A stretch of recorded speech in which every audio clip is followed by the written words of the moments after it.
Welcome to On Geopolitics, our regular Cambridge-based podcast on all things geopolitical. This is part of our current series in which we look at issues that are of breaking importance. I'm John Nilsson-Wright, Professor of Japanese Politics and the International Relations of East Asia here at the University of Cambridge. I'm also the head of the Japan and Korea's program at the Centre for Geopolitics, also at Cambridge University.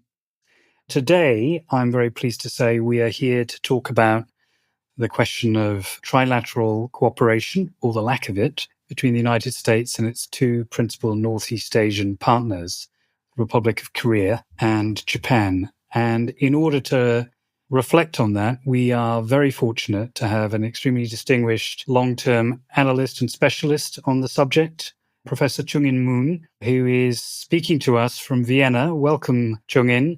Professor Moon is a Global Neighbours Fellow based at Vienna, but he's also the James Laney Distinguished Professor at Yonsei University, a political scientist by training who has been active in policy circles for many years.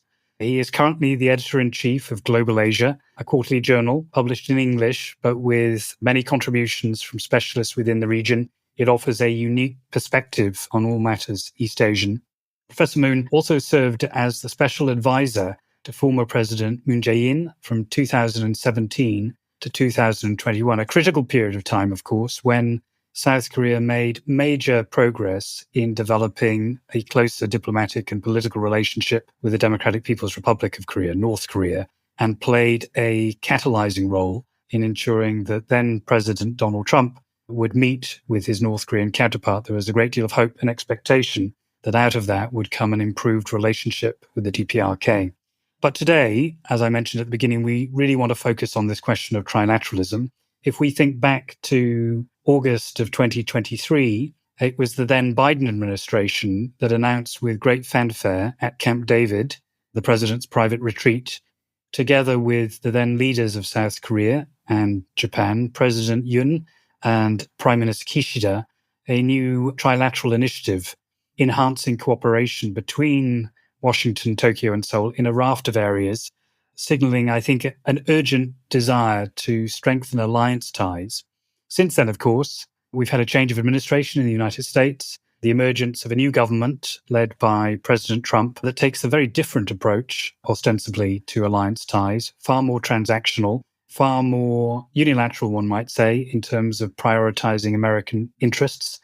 And for those two key alliance partners, I think it's probably fair to say there are very real questions about how the alliance is changing, whether it's in the economic sphere, where we've seen, of course, a raft of tariff initiatives that have dramatically undercut economic confidence, both in South Korea and in Japan, but also even in the traditional security space. While much of the rhetoric surrounding bilateral ties between the US and South Korea, and also between the US and Japan, might seem positive and unambiguously a continuation of past trends, in the background is the looming concern that the United States may no longer be quite the reliable partner it used to be. To what extent is the Trump administration, because of its focus on its own national interests, potentially even abandoning its traditional partners in the region, or at least qualifying its security commitment, whether it's on the Korean peninsula or to the defense of Japan? We've seen a few months ago the ranking number 3 member of the Defense Department, Bridge Colby, making public statements that, at least from the vantage point of the media in Japan and also South Korea, has, at its most extreme, been characterized as a repeat of the so-called Acheson line. Back in 1950, in January of 1950, then Secretary of State Dean Acheson made a public statement at the National Press Club in which he appeared to draw the line, the perimeter line of America's defense commitments in such a way that the United States perhaps might not be committed to the defense of countries vulnerable at that stage to a coordinated communist expansion. Some would say that led to the onset of the Korean War in June of 1950. And now there are similar concerns, at least in some quarters, that the United States may be, at the very least, ambivalent about its security commitments in the region, raising real concerns about how best South Korea and Japan should respond to that challenge. On top of that, if that weren't enough for decision makers in the region to worry, there's a great deal of political fluidity. In Japan, we have seen the Liberal Democratic Party face 3 electoral defeats over the course of the last year. Prime Minister Ishiba is now committed to resigning from his position, and there will be a leadership election on October 4th for the leadership of the leading party, the Liberal Democratic Party, but a party which now needs support from its coalition partners in order to elect a prime minister and to govern effectively. In South Korea, by contrast, President Lee is a newly installed president on the back of the dramatic events of last December, the declaration of martial law by then President Yoon and a subsequent impeachment crisis. It is an interesting question to what extent South Korea's politics is stable under the leadership of the new president. And all of this leads us to the meeting in New York in the last few days, at which both President Lee and Prime Minister Ishiba were present. Prime Minister Ishiba had the chance to meet with President Trump. President Lee, no direct meetings yet, but also some very important public statements by the new president about foreign and domestic policy, and especially relations with the United States and North Korea. So that's the context. With all of that in mind, Chungin, I'd like to turn to you, if I may, and ask you to begin perhaps by reflecting on the nature of trilateral coordination and, in particular, that very important Camp David Agreement of 2023. How did we get there? And what were the achievements of the individual leaders at that time, including President Biden, President Yoon, and Prime Minister Kishida? The American government really wanted that kind of arrangement. You may recall John Foster Dulles proposed the creation of a Northeast Asian Treaty Organization in August 1954, because he wanted to create the NATO type of alliance system in Northeast Asia. However, President Lee Suk-man of South Korea strongly opposed that idea, because he didn't want to have an alliance with Japan. And the Japanese people and government didn't like that idea either, because Japan just adopted the peace constitution. It didn't want to have that kind of a regional alliance system. That is why the American government gave up that idea. But after 70 years later, and the Biden administration was able to have a path closer to the idea of a NATO, the Northeast Asian Treaty Organization. Therefore, as a way of enhancing its Indo-Pacific strategy, the Biden administration really wanted to strengthen trilateral cooperation involving Washington, Tokyo, and Seoul, and particularly Kurt Campbell, at a time in Asian JAR of the Biden administration, has been really pushing hard for South Korea to join that kind of organization. But if you go back, Japan-South Korea relations were under strain all the time. And therefore, that was American foreign policy goal to make Japan, South Korea closer so that trilateral cooperation can be more viable. Therefore, in a sense, I would say that the Camp David summit and the adoption of 3 documents and the summit were great victory for the Biden administration. And also, the Kishida administration was one of major beneficiaries of that American initiative. And also at the time, the President Yonsei was eager to create that kind of trilateral cooperation, for he is known to be rather pro-Japanese and a leader, and also one of his key advisors, staffs, such as Kim Tae-hyo, who was a deputy national security advisor. He was very strongly supportive of that idea. Therefore, it's a combination of American desire and the South Korean leadership's commitment led to the creation of that kind of arrangement. And particularly Camp David, the summit was a product of that kinds of internal and external dynamics. That's really interesting, Chungin, that the personalities played such a key role. And, it's often been commented on. I mean, you rightly mentioned those early failed initiatives under John Foster Dulles. In the past, when the Americans have tried to be creative in bringing their 2 alliance partners together, history has always got in the way. History and public opinion. I think back to 1965 when normalization took place between Japan and South Korea, and the then leadership of Park Chung-hee, the authoritarian leader of the country, seemed to run into a lot of opposition in the National Assembly, students demonstrating in South Korea against this. How much do you think the growth of public enthusiasm, particularly on the part of the younger generation in South Korea, or for that matter in Japan, the Japanese appetite for K-pop and cultural exchange has made it a lot easier for national leaders to take what in the past would have seemed like a political risk in reaching out to countries like Japan, to think in terms of this sort of new, more pragmatic cooperation. Yeah, Japan has always wanted to close ties with South Korea, okay? But history issues served as a kind of a hindrance to improving Japan-South Korean ties.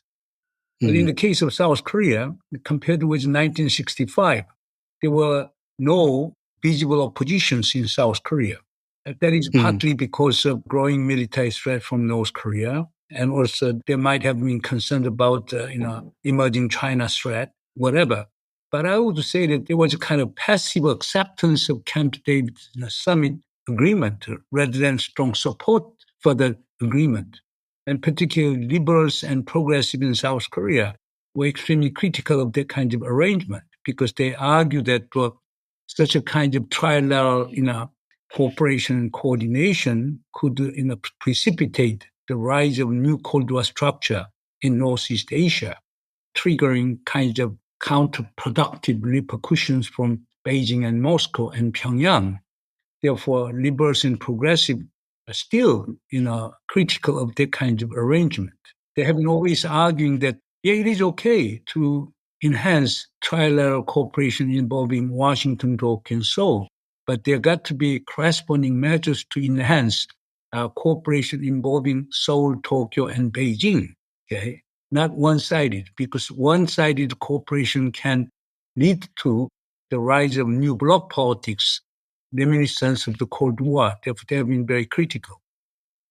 And on that issue of Sino-Japanese-Korean trilateral coordination, that sort of counterbalance, even President Yoon, despite his conservative credentials, seemed to certainly tolerate, not stand in the way, and in some cases actively encourage that trilateralism. And even at a bilateral level, there was, I understand, a strategic partnership and acceptance that there would be a dialogue between Seoul and Beijing about defense and security issues. It didn't receive a lot of publicity, certainly not in the Western press, but was there, broadly speaking, a consensus, even at that stage, on the part of conservatives and progressives that counterbalancing element would be included as part of the decision-making of the Yoon administration? No, the Yonsei government was explicitly pro-American, okay? And also its approach to Beijing was very, very minimal.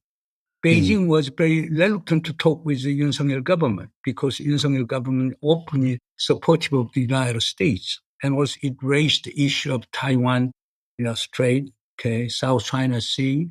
And because Yonsei government, President Yonsei made it very clear that China is a force that tried to change its status quo by force.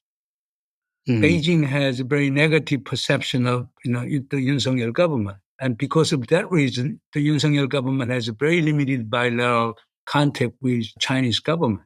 Therefore, Yonsei government policy is really pro-American balancing the stance. Okay? Yonsei government was taking pro-American balancing stance rather than balancing between or muddling through the United States and China. So, given that, to what extent do you think it's fair to say that this decision during the Biden era to strengthen the trilateral ties and the willing participation by Yoon and Kishida has actually precipitated the new, what some people describe, perhaps overambitiously, an axis of authoritarian regimes? When we think to the recent 80th anniversary meeting in Beijing and those very dramatic pictures of Kim Jong-un alongside Putin and Xi. Do you think that was a material factor in bringing those parties together? And of course, North Korea and Russia now have their own strategic partnership, which has produced, of course, the decision to send somewhere in the region of 13,000 North Korean troops to fight alongside the Russians in the war over Ukraine. So how much of that do you think was actually driven by this new Camp David spirit? If you look at the substance of Camp David Summit agreement, you can infer why they were cooperating together. At the Camp David Summit in August 2023, they adopted 3 documents. First document is documents on the principles of trilateral cooperation. Second document is the spirit on the trilateral cooperation. Third document concerned about commitment to the trilateral cooperation. The first document on the principles. The principle is really congruent with the basic principles of the United Nations charters: respect of sovereignty, territory, non-interference, peaceful resolution of any conflicts, all those kinds of argument, and also rejection of change of status quo by force. Therefore, one big issue was what? In Chinese attempt to change status quo by force. That was one item. The Chinese or the Russian? The Chinese, at the time, they didn't mention Russia, okay? And also, they mentioned, in fact, that they commonly denunciate the Russian invasion of Ukraine. Therefore, that was included too, okay? And the second item was the North Korean nuclear, problems. And third item was, in the collective denunciation of kidnapped, Japanese and South Koreans by North Koreans and all those kinds of things. Therefore, that underscore common concerns of those three countries. And as to the second document, the spirit of trilateral cooperation, all three leaders have agreed to activate and even institutionalize minister-level talks involving foreign ministers, defense ministers, national security advisors, and also they emphasize the importance of ministerial meetings among three countries regarding economic security, okay, and cyber security. That clearly show how the direction of the trilateral cooperation. Third documents on the commitment, that's a very dubious part. They are talking about trilateral cooperation. However, they emphasize that this trilateral cooperation does not involve alliance. It's obvious because if it involves in alliance, particularly the South Korean, Liberals in Progress will immensely criticize the effort. And even, pacifists in Japan will oppose that idea too, okay? And also if it's a new form of alliance like, NATO, then the U.S. Senate will require ratification too. Therefore, they made it very clear that it is not the alliance, okay? And therefore, it does not have national domestic legal obligations and rights. More than that, this trilateral cooperation will not overshadow bilateral treaty alliance commitment between Washington, Seoul, and between Washington and Tokyo.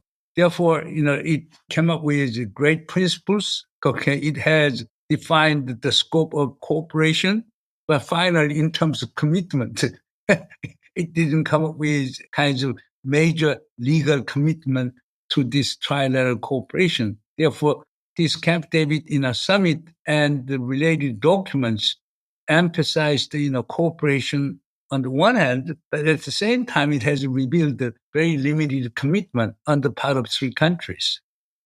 And do you think that was a reflection of fundamental realities that are fixed, if you like, in the legacy of World War II and the attitudes of the publics in South Korea and Japan? Or do you think on the part of the leaders, this was a multi-stage initiative, that the assumption is, look, if we make sufficient progress to at least establish the basis through these principles of trilateralism and expressing the spirit of trilateralism, that will pave the way for an eventual movement towards something more substantive in terms of actual commitment? Or is that too unrealistic, given the existence of bilateral ties already? Because you might say right now, particularly given the change of administration, that countries like Japan and South Korea, just like the European countries that are dealing with the fallout from Trump's ambivalence on dealing with Putin in Ukraine, are now increasingly having to develop much more active cooperation. Is it the case that with the election of Donald Trump, we will eventually have to get to a position where you might see some of these post-war taboos between even Japan and South Korea overcome, and that there will be more active cooperation? Or do you think that's unrealistic? In summer of 2023, President Biden didn't want to regard China as a threat or main enemy. Okay, neither Kishida-san, okay, nor Yonsei. Therefore, even though they emphasize the importance of trilateral cooperation, they didn't want to treat China as a main enemy. Okay, they didn't want to treat Pyongyang as a main enemy. Okay, Therefore, I would say that they saw some chance for, space for cooperation and even competition with China. That was one important factor. But right now, under the Trump 2.0, things have changed. First of all, it is my impression that President Trump doesn't seem to be interested in the Indo-Pacific strategy. Therefore, he's not paying attention to this trilateral cooperation idea. Okay, there were several occasions in which he could easily convene trilateral summit, but he didn't do that. Okay, maybe State Department and Pentagon, they are paying attention to Indo-Pacific strategy. Like as you pointed out, Undersecretary Colby might pay attention to the idea of containing China, but White House doesn't seem to be interested in that idea. Therefore, now I become rather skeptical about the future of trilateral cooperation. And also President Jae-myung, hasn't paid a lot of attention to the idea of trilateral cooperation. And even in Japan, Ishiba-san might be interested in that one, but now he'll be gone. Okay. And think about his competitors, Takaichi-san. I really don't think that she will pay a lot of attention to it. Same for Koizumi. Perhaps if Hayashi becomes a successor to Ishiba, he may pay attention to it, but neither Takaichi nor Koizumi would be paying attention to the idea of trilateral cooperation as Kishida-san did. The domestic political changes have brought about profound impact on the future of trilateral cooperation. And maybe it's worth, for the sake of our audience who may not know the intricacies of Japanese domestic politics, to point out that in this race to succeed Ishiba, we've got the two front runners, Takaichi Sanai, the only female candidate who's running in this election, often seen as the heir apparent to late Prime Minister Abe Shinzo. Takaichi-san, hawkish on foreign policy issues, seen as something of a nationalist. And one of the concerns within the LDP, of course, has been on the back of the recent upper house election in July of this year, where we saw a breakthrough moment for some pretty right-of-centre populist parties, Sanseito, the so-called participation party. There are some in the LDP, some conservative voices, who feel that in order to protect the right flank of the party, they have to go with a candidate like Takaichi to inoculate themselves against the rise of right-wing populism in Japan. Mr. Koizumi, by contrast, is often seen as a liberal, and as the son of former Prime Minister Koizumi Junichiro, who was Prime Minister from 2001 to 2006, Koizumi Jr., some people have said, well, he might have some of the star quality of his father, others less convinced, but maybe he's the sort of candidate who can reunify the LDP and work out how best to cooperate with the opposition parties. But from what you're saying, Chungin, from your perspective, you don't see Koizumi, even if he wins this election, as likely to continue the focus on trilateral coordination that we associated with former Prime Minister Kishida. Is that fair? Koizumi-san is not reliable. He can be very populistic. Okay? He might have to work with Sanseito. Then he can be very, very, hawkish too. Okay, that's interesting. But in the case of, Takaichi-san, the Koreans will not be happy with her. Because she has a track record that has undermined ROK-Japan relations. Therefore, it's really unstable. But in the case of Hayashi-san, he's very predictable. Okay, he would follow very traditional, the policy line, emphasizing trilateral cooperation, and he will be more acceptable to South Korea. But I don't know whether he will be acceptable to the Trump administration. Right. Too much. Hayashi-san, of course, again, for our listeners, this was the man who was a former foreign minister, in fact, has occupied a number of positions in the LDP senior hierarchy and in government, had a very good relationship with the former American Secretary of State, Tony Blinken, and was therefore seen as, in some ways, a continuity candidate. Some would say he's too old, that, in his 60s, like a lot of the other candidates who aren't in the front running to succeed Mr. Ishiba. Is there a danger that he simply will be seen as the old guard and therefore out of touch with the public opinion in Japan, which is pretty angry with the LDP at this stage? But you think Hayashi-san would go down well with public opinion and government opinion in South Korea? Hayashi-san will be acceptable to South Korea because he is predictable. But therefore, in the sense, he will be, acceptable. But of course, compared with Takaichi-san, Koizumi-san will be more acceptable to South Korea. But South Koreans know that he can change his mind depending on often Japanese domestic political dynamics as well as public opinion. Let me turn to South Korean politics and President Lee, who, as a candidate, was pretty critical of Japan and very critical of President Yoon for, in his words, and I'm summarizing here, paraphrasing, sort of betraying South Korea's national interest by cozying up to Tokyo. And yet, since becoming president, his first overseas visit prior to visiting Donald Trump in the White House for that really quite remarkable summit meeting between the two men was to Tokyo to meet with Prime Minister Ishiba. What was going on there? I mean, in terms of making that first visit, was it an attempt to consolidate Tokyo-Seoul ties? Was it an attempt to learn from the Japanese experience of negotiating with Donald Trump? How did you interpret that meeting? I think that was a first priority because he wanted to learn from Ishiba-san on how to engage with President Trump.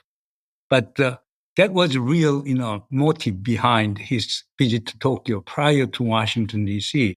But in his diplomatic rhetoric, he would downplay such a kind of motive. Okay, but he simply said that. And he wanted to express, to Japanese audience that he will continue the previous government's commitment with Japan. He will not change it. Therefore, he wanted to send a message to Japanese that he will not be unpredictable. He will be predictable. Okay, and he will pursue policy of what I call the minimax strategy: minimize the conflict, maximize cooperation. That is the best to the national interest of South Korea. Therefore, that was a reflection of his approach to Japan.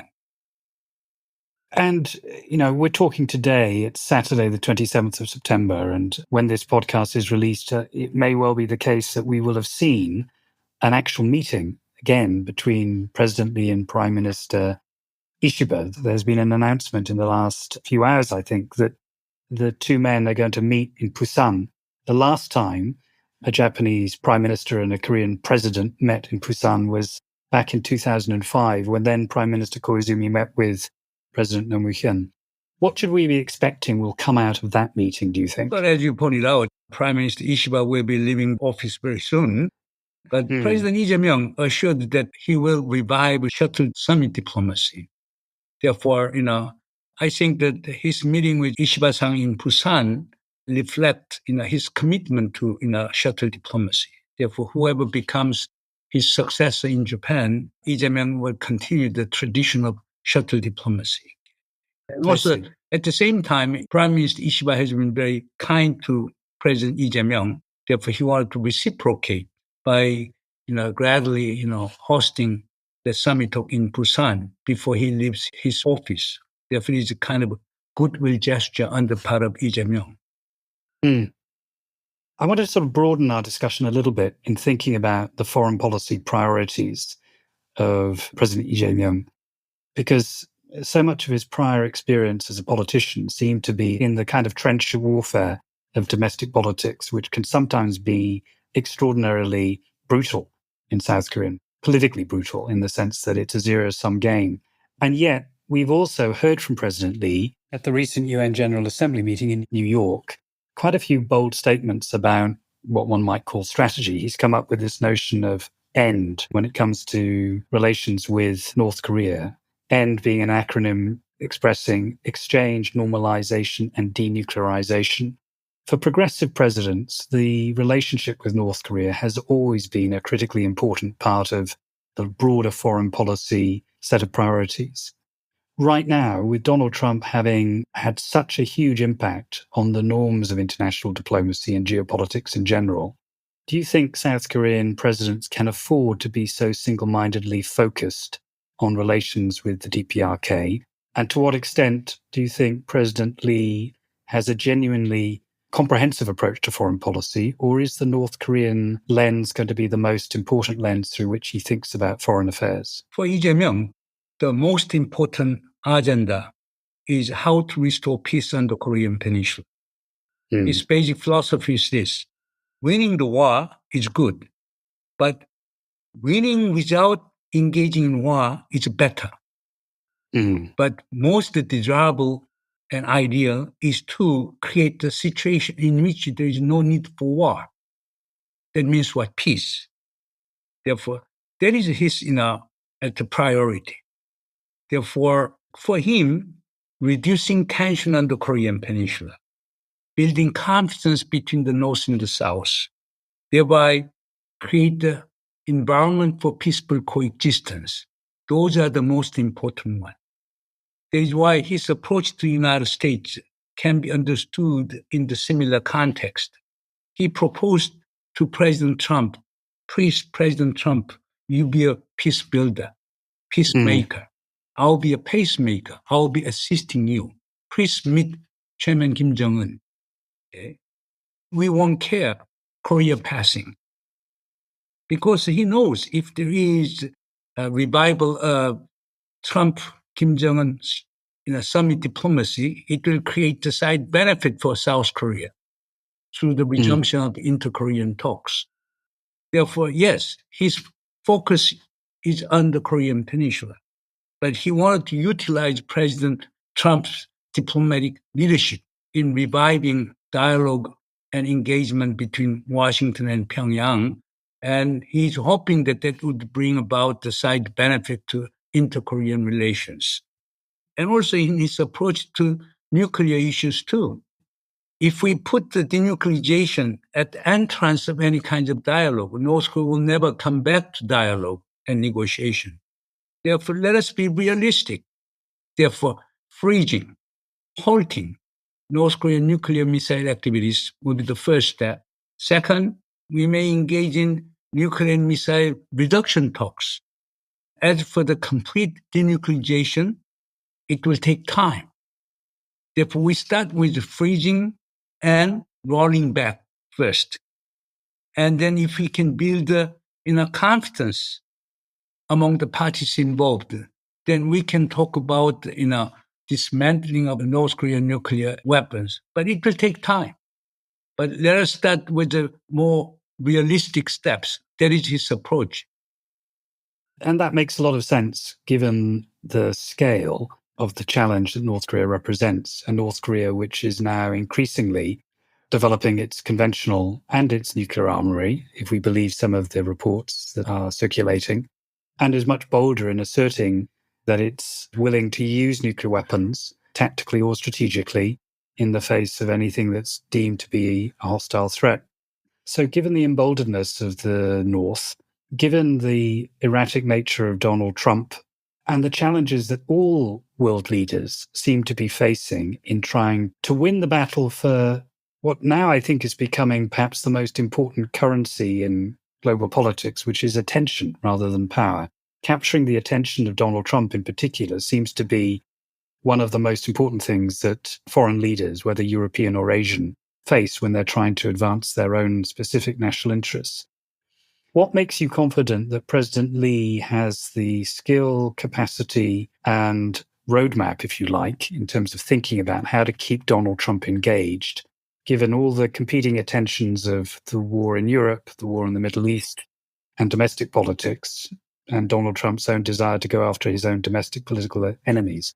How will President Lee, in delivering on that bold promise of allowing Trump to be the peacemaker and himself to play the role of pacemaker, how will he keep him engaged? What will be the particular political assets and skills that President Lee have that will allow him to deliver on that? He proved when he met President Trump on August 24th. There were three major agendas between two leaders in August. First item was tariffs and investment. Second item that was American agenda related to the modernization of ROK-US alliance. Third agenda is Jae-myung agenda. That is what peacemaking on the Korean Peninsula and denuclearization of North Korea. But he successfully persuaded President Trump to focus on third agenda first by proposing that you be a peacemaker, I will be a pacemaker. Okay, and I strongly wish that you could, meet Chairman Kim Jong-un. And President Trump, reacted very, very positively on that proposal. Therefore, he spent most of time on this, the Korean Peninsula issue, Chairman Kim Jong-un issue, and his past experience and his contribution in ending war in Ukraine, Gaza, in a civil war in Congo, Indo-Pakistan and Thailand and Cambodia and all these kinds of things. Therefore, President Trump spent most of time on those issues. Therefore, he can put aside, trade tariffs, investment, and modernization of alliance. So I think that was a very wise move by President Lee Jae-myung. But now, South Korea and the United States getting into all the details, now they're having a hard time in resolving the issue of tariffs and investment. And also they are now negotiating on the modernization of the ROK-US alliance. But it's a working level negotiations. But once you get into working level negotiation, they can avoid the catastrophic result. Therefore, it will be manageable. Therefore, I would say that Lee Jae-myung was quite, smart, and he's very sensitive. And also he knew how to avoid the contentious issues so that he can come up with some meaningful end of the summit talk. Therefore, I would say that he was quite good. He showed, quite smart diplomacy when he met the President Trump. And I hope he would continue to show that kind of diplomatic skill. It's a nice reminder, isn't it, of just how important it is for politicians to not only be able to read the room, but understand the psychology of the people they're dealing with. You mentioned tariffs and the economic issues and the devil in the details, but sometimes things happen in a way that seem to reflect the law of unintended consequences. We saw just a few weeks ago the extraordinary scene of ICE officials arresting Korean nationals at the Hyundai factory in Georgia. It seemed as if at the national level, the two governments were working quite smartly in the wake of that to try and dampen the ripple effects in their own countries back home, trying to work out a solution that would ameliorate some of those tensions. But as you know, there's been a long history, particularly on the part of labor unions and progressive opinion in South Korea, of being very skeptical about the United States, particularly on economic issues. I think back to the beef riots and protests back in the 2000s. What's your assessment? Are we out of the woods? Are those issues no longer important? Do you think national governments, do you think Lee himself, President Lee with his team, have sufficiently skirted that issue? Because Treasury Secretary Bessent has made it clear, I think, both in his discussions about the Korean issue, but also when it comes to the parallel agreements with Japan, this commitment by South Korea to provide somewhere in the region of $500 billion worth of investment in the American market. That's a huge amount. That's about 30% of South Korean GDP. The Americans will be expecting results, meaningful economic gains for the United States, even allowing for the important progress of that agreement. And I think South Korea handled it really well in terms of the preparation for those discussions. Is there a danger, and we don't have much time, we're almost at the end of our discussion, is there a danger, do you think, that this could become the sting in the tail that makes all of the progress that's been achieved so far pretty precarious? That's true, because American demand is too excessive, even extortive. America wants $350 billion, investment in the U.S., but President Trump wants South Korea to come up with upfront cash. Our total foreign reserve is about $410 billion. Therefore, $350 billion in cash, that means what?